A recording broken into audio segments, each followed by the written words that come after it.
Atomic Habits, cara mudah dan terbukti untuk membentuk kebiasaan baik dan menghilangkan kebiasaan buruk.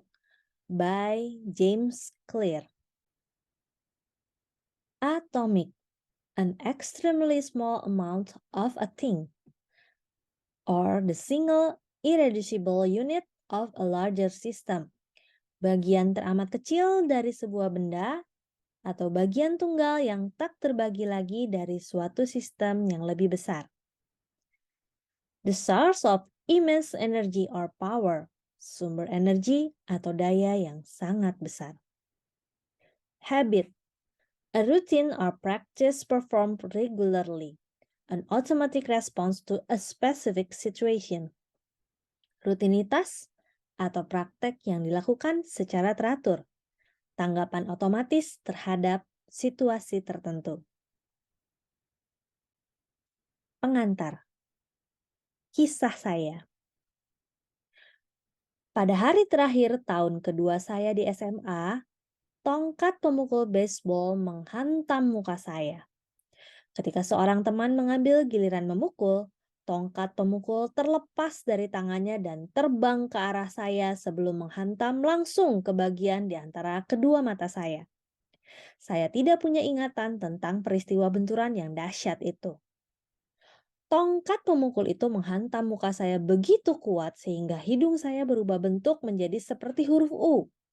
Benturan itu membuat jaringan lunak otak saya terempas ke dinding dalam tengkorak saya. Dalam seketika, pembengkakan langsung menyebar ke seluruh kepala. Dalam sepersekian detik, hidung saya patah. Ada sejumlah fraktur tengkorak dan ada 2 serpih kelopak mata yang rontok. Ketika membuka mata, saya melihat orang-orang menatap saya dan memburu untuk memberikan bantuan. Saya menunduk dan melihat bintik-bintik merah di baju saya. Salah seorang teman kelas membuka kaos dan memberikannya pada saya. Saya memakainya untuk menyumbat darah yang mengucur deras dari hidung saya. Terguncang dan bingung, saya tidak tahu seberapa serius cedera yang saya alami.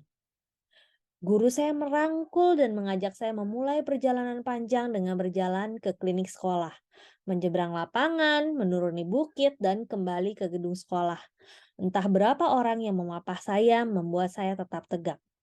Kami berjalan pelan-pelan. Tidak ada yang sadar bahwa setiap menit dalam situasi ini sangatlah penting. Setiba di klinik sekolah, perawat mengajukan serangkaian pertanyaan. Tahun berapa ini? 1998, jawab saya. Padahal seharusnya 2002. Siapa Presiden Amerika Serikat? Bill Clinton, kata saya. Jawaban yang benar adalah George W. Bush. Siapa nama ibu kandungmu? Saya terbata-bata. 10 detik berlalu. Patty, kata saya santai. Tak peduli pada kenyataan bahwa saya memerlukan 10 detik untuk mengingat nama ibu sendiri. Itulah pertanyaan terakhir yang saya ingat. Tubuh saya tak sanggup mengatasi pembengkakan cepat dalam otak saya dan saya kehilangan kesadaran sebelum ambulans tiba. Sekian menit kemudian saya diangkut ke rumah sakit terdekat. Tak lama setelah tiba di sana, tubuh saya mulai gagal berfungsi. Sulit bagi saya untuk menjalankan fungsi-fungsi dasar seperti menelan dan bernafas. Saya mengalami serangan kejang pertama hari itu. Kemudian saya berhenti bernapas sama sekali. Sementara dokter bergegas memasok saya dengan oksigen, mereka juga memutuskan rumah sakit daerah itu tidak memadai untuk menangani situasi saya dan meminta helikopter menerbangkan saya ke rumah sakit yang lebih besar di Cincinnati. Saya didorong keluar dari ruang gawat darurat menuju helipad di seberang jalan.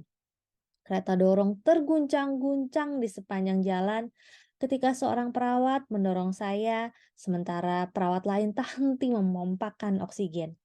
Ibu saya yang sudah tiba di rumah sakit beberapa saat sebelumnya naik ke helikopter menemani saya. Saya belum sadar dan tak mampu bernafas sendiri.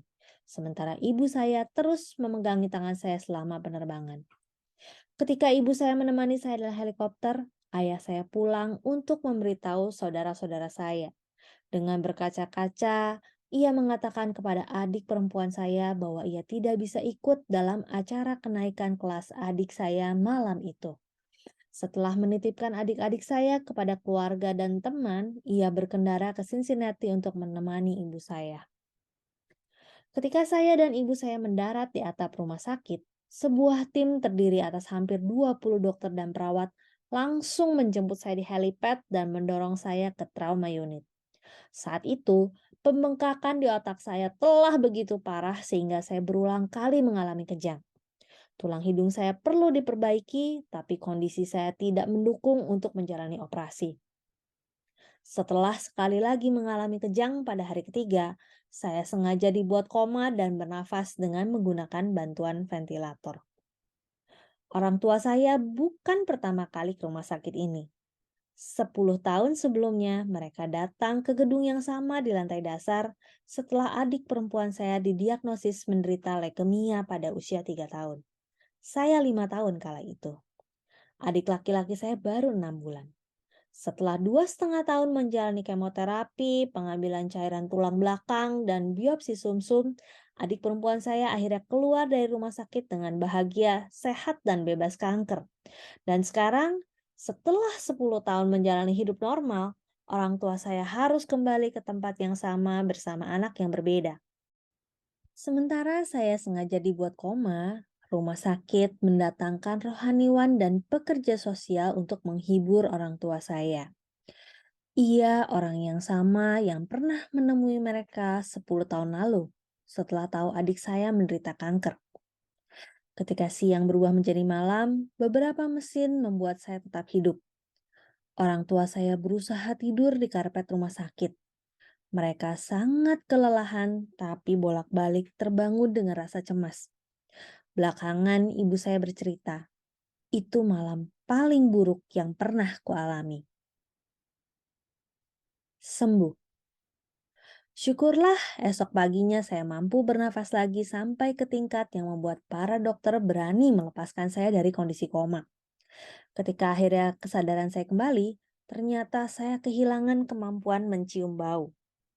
Sebagai uji, seorang perawat meminta saya meniup dengan hidung, kemudian mengendus sekotak jus apel. Indera penciuman saya kembali, tapi yang di luar dugaan, aksi mengembus nafas kuat-kuat ternyata memaksa udara menembus bocor pada tulang kelopak mata dan mendorong mata kiri saya keluar. Bola mata saya keluar dari rongga orbitalnya dan tidak lepas hanya karena masih ada serabut syaraf yang menghubungkannya dengan otak. Menurut dokter mata, bola mata saya perlahan-lahan akan kembali ke tempat semula sejalan dengan terlepasnya udara yang terjebak, tapi entah berapa lama waktu yang diperlukan. Saya dijadwalkan menjalani operasi 1 pekan kemudian, yang berarti saya masih harus beristirahat beberapa waktu lagi. Saya seperti petinju yang babak belur dalam turnamen tinju, tapi saya boleh meninggalkan rumah sakit. Saya pulang dengan hidung patah, belasan fraktur pada wajah, dan mata kiri yang nyaris lepas. Bulan-bulan berikutnya terasa sulit. Rasanya seolah-olah segala sesuatu dalam hidup ditunda sejenak. Selama beberapa pekan, penglihatan saya ganda, dan saya secara harafiah tidak bisa melihat lurus ke depan. Sebulan lebih kemudian, bola mata saya akhirnya kembali ke posisi normalnya. Karena kadang masih kejang-kejang dan penglihatan masih bermasalah, 8 bulan kemudian saya baru dapat mengendarai mobil lagi. Saat fisioterapi, saya melatih pola-pola motorik dasar seperti berjalan mengikuti garis lurus. Saya bertekad tidak membiarkan kecelakaan itu meruntuhkan semangat saya. Tapi tak jarang saya merasa tertekan dan sangat galau. Perih sekali rasanya ketika sadar betapa jauh jalan yang harus saya tempuh untuk kembali ke lapangan baseball 1 tahun kemudian. Baseball selalu menjadi bagian utama dalam hidup saya. Ayah saya pernah bermain untuk sebuah klub liga kecil bernama St. Louis Cardinals dan saya mempunyai mimpi untuk bermain secara profesional. Setelah rehabilitasi selama berbulan-bulan, yang saya inginkan lebih dari yang lain adalah kembali ke lapangan. Namun, upaya kembali ke lapangan baseball tidaklah mulus. Ketika musim pertandingan digelar, Saya satu-satunya siswa tahun pertama yang tidak lolos ke tim baseball utama. Saya pernah bermain bersama siswa tahun kedua pada kejuaraan tim cadangan. Saya telah bermain sejak usia 4 tahun dan bagi seseorang yang telah sangat berpengalaman dalam olahraga ini, tidak lolos ke tim utama sangatlah memalukan. Saya masih ingat sekali peristiwa hari itu. Saya duduk di mobil dan menangis sambil mencari-cari gelombang di radio, mendengarkan lagu-lagu penghibur kegalauan saya. Setelah setahun tanpa rasa percaya diri, pada tahun keempat saya berusaha masuk ke tim utama lagi, tapi jarang berhasil di lapangan. Secara keseluruhan, saya memainkan 11 inning dalam pertandingan baseball tim utama. Hampir tidak mencapai satu game pun. Terlepas dari karir baseball yang kurang cemerlang di SMA, saya masih percaya dapat menjadi pemain besar. Dan saya tahu, supaya segalanya membaik, sayalah satu-satunya yang bertanggung jawab untuk mewujudkannya. Titik perubahan datang 2 tahun setelah kecelakaan itu, ketika saya mulai kuliah di Denison University. Itu awal baru, dan di situ, untuk pertama kalinya, saya menemukan kekuatan dahsyat kebiasaan-kebiasaan kecil. Bagaimana saya belajar tentang kebiasaan? Kuliah di Denison adalah salah satu keputusan terbaik saya dalam hidup. Saya mendapat posisi dalam tim baseball dan walaupun berada di urutan terbawah sebagai mahasiswa baru, kegembiraan saya meluap-luap. Meskipun sempat kacau ketika di SMA, saya berhasil menjadi atlet universitas. Saya sadar belum akan dimainkan dalam tim baseball dalam waktu dekat, jadi saya berfokus pada upaya mengatur diri. Sementara teman-teman begadang untuk mengobrol atau bermain video game, saya membangun kebiasaan tidur yang baik dengan tidur lebih dini setiap malam. Di dunia asrama mahasiswa yang serba bebas dan jorok, saya bertekad membuat kamar saya tetap bersih dan rapi. Perbaikan-perbaikan ini remeh, tapi memberi saya kesan mampu mengendalikan hidup. Saya mulai merasa percaya diri lagi. Dan kepercayaan diri yang meningkat ini berimbas ke kelas karena kebiasaan-kebiasaan belajar saya ikut membaik dan saya berusaha meraih A untuk semua mata kuliah selama tahun pertama. Kebiasaan adalah rutinitas atau perilaku yang dijalankan secara teratur dan dalam banyak kasus secara otomatis. Ketika semester 1 berganti ke semester berikutnya, saya berhasil mengumpulkan kebiasaan-kebiasaan kecil tapi konsisten yang akhirnya mengantar ke hasil-hasil yang tak terbayangkan sewaktu saya baru mulai. Sebagai contoh, untuk pertama kali dalam hidup, saya membiasakan mengangkat beban beberapa kali seminggu.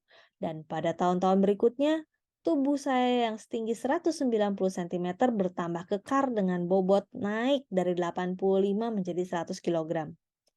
Ketika musim pertandingan tahun kedua dimulai, saya mendapat posisi awal sebagai pitcher. Pada tahun berikutnya, saya terpilih sebagai kapten tim. Dan pada penghujung tahun, saya terpilih menjadi anggota tim utama. Namun, baru pada musim tahun terakhir saya, kebiasaan-kebiasaan tidur, belajar, dan latihan fisik sungguh mulai mendatangkan hasil. 6 tahun setelah kecelakaan terhantam pemukul baseball tepat di wajah, diterbangkan ke rumah sakit dan sengaja dibuat koma, saya terpilih sebagai atlet putra terbaik Denison University dan salah satu ESPN Academic All-America Team. Kehormatan yang hanya diberikan kepada 33 pemain di seluruh Amerika. Ketika lulus, nama saya tercantum di buku tahunan universitas dalam 8 kategori berbeda. Pada tahun yang sama, saya dianugerahi penghargaan akademis tertinggi di universitas itu, medali rektor. Semoga Anda memaafkan saya karena cerita yang terkesan berlebihan ini.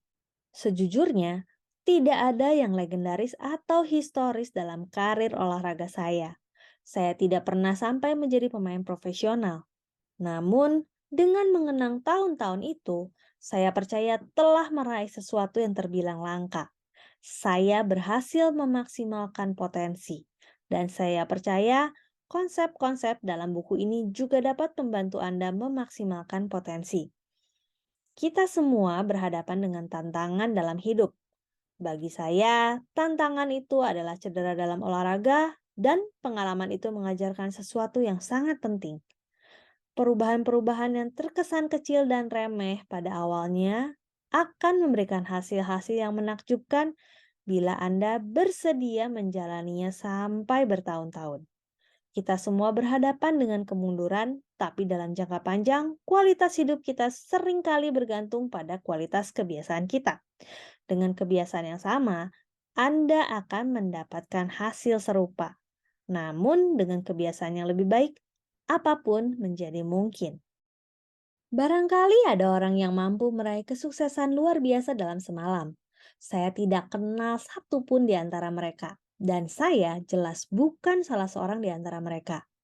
Tidak ada yang paling menonjol dalam perjalanan hidup saya dari kondisi dibuat koma sampai meraih Academic All American, tapi banyak yang menonjol.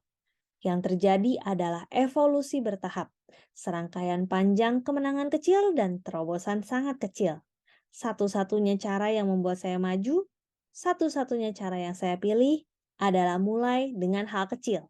Dan saya menetapkan strategi yang sama beberapa tahun kemudian ketika memulai usaha sendiri dan menulis buku ini. Demikian kisah saya. Bagaimana dan mengapa saya menulis buku Atomic Habits ini dapat kita ikuti dalam bagian selanjutnya. Terima kasih.